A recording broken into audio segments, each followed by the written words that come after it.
क्या कभी आपके जीवन में ऐसा पल आया है जब आपको लगा हो कि चारों तरफ सिर्फ अंधेरा है, जब अपना कोई भी दिखाई नहीं देता, सिर्फ दुख ही दुख और अशांति ही अशांति महसूस होती है? हम सब उस दौर से गुजरते हैं जब लगता है कि सारी उम्मीदें खत्म हो गई हैं। हम दूसरों से उम्मीद लगाते हैं कि कोई आएगा और हमें इस मुसीबत से बचा लेगा। लेकिन गुरुजी कहते हैं कि जब भारी से भारी संकट आए तो उस समय अपनी डायरी में एक बात लिख लेना कि दुनिया का कोई भी इंसान आपको सुखी नहीं कर सकता। अगर आपको कोई सुखी कर सकता है तो वो आप खुद हैं। पर कैसे? वो कौन सा एक गुप्त रास्ता है जो आपको बड़े से बड़े दुख से बाहर निकाल सकता है? आज हम इसी पर बात करेंगे। नमस्कार दोस्तों, आज के इस वीडियो में हम गुरु के एक बहुत ही गहरे सत्संग को सरल भाषा में समझेंगे। अगले 15 मिनट में आपको 3 सबसे जरूरी सवालों के जवाब मिलेंगे। जब बुरा वक्त आए और कोई रास्ता न दिखे तो हमें तुरंत क्या करना चाहिए? हम हमेशा दुखी क्यों रहते हैं और असली खुशी, परमानंद का राज क्या है? और अंत में हम भगवान राम के जन्म की उस अद्भुत लीला को सुनेंगे जो साबित करती है कि अगर भक्त चाहे तो भगवान को भी बेटा बनकर आना पड़ता है। यह वीडियो सिर्फ एक कथा नहीं है, यह एक लाइफ हैक है आपके मन की शांति के लिए। तो अंत तक मेरे साथ बने रहिएगा। सबसे पहले समझते हैं कि हम दुखी क्यों होते हैं।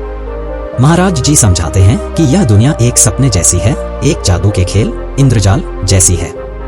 जैसे सपने में अगर आप राजा बन जाएं या आपका सिर कट जाए तो जागने पर न तो वो राजपाट रहता है और न ही वो दुख। वैसे ही यह जीवन भी है। महाराज जी कहते हैं कि सुख और दुख आते जाते रहते हैं, बिल्कुल मौसम की तरह, कभी गर्मी कभी सर्दी।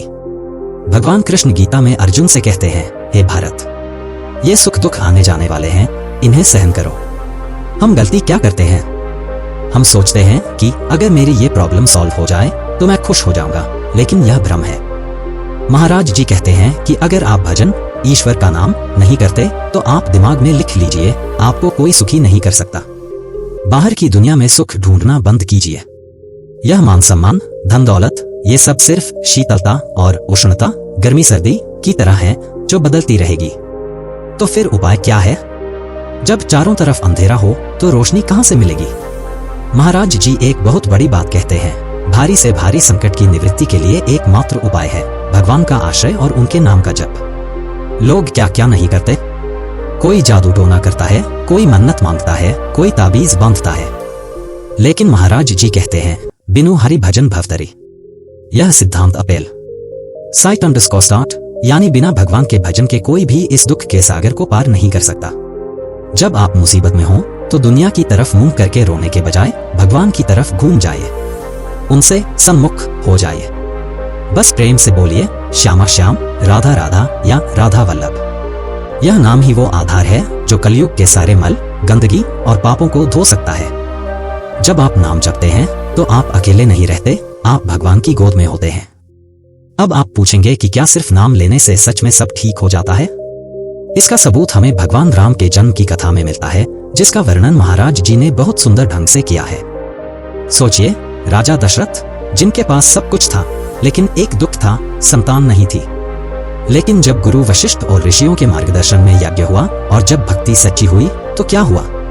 स्वयं परब्रह्म भगवान को बेटा बनकर आना पड़ा। महाराज जी बताते हैं कि जब भगवान प्रकट हुए तो माता कौशल्या ने कहा, हे प्रभु, आप तो अनंत ब्रह्मांडों को अपने रोम रोम में रखते हैं, आप मेरे बेटे कैसे बने? तब भगवान मुस्कुराए। उन्होंने माता को याद दिलाया कि यह तुम्हारी तपस्या और प्रेम का फल है। मैं अद्वैत हूँ, मेरे जैसा कोई नहीं, इसलिए तुम्हारे प्रेम के कारण मैं खुद ही पुत्र बनकर आ गया हूँ। यह प्रसंग हमें क्या सिखाता है? यह सिखाता है कि अगर आपका विश्वास पक्का है, अगर आप निरंतर भजन में लगे हैं तो योग, लगन, ग्रह, वार, तिथि सब अपने आप अनुकूल हो जाते हैं। आपको ग्रहों की शांति के लिए भागने की जरूरत नहीं पड़ती। जिसका रक्षक स्वयं भगवान हो, उसका कोई ग्रह कुछ नहीं बिगाड़ सकता। तो दोस्तों, आज हम यहाँ से क्या लेकर जा रहे हैं?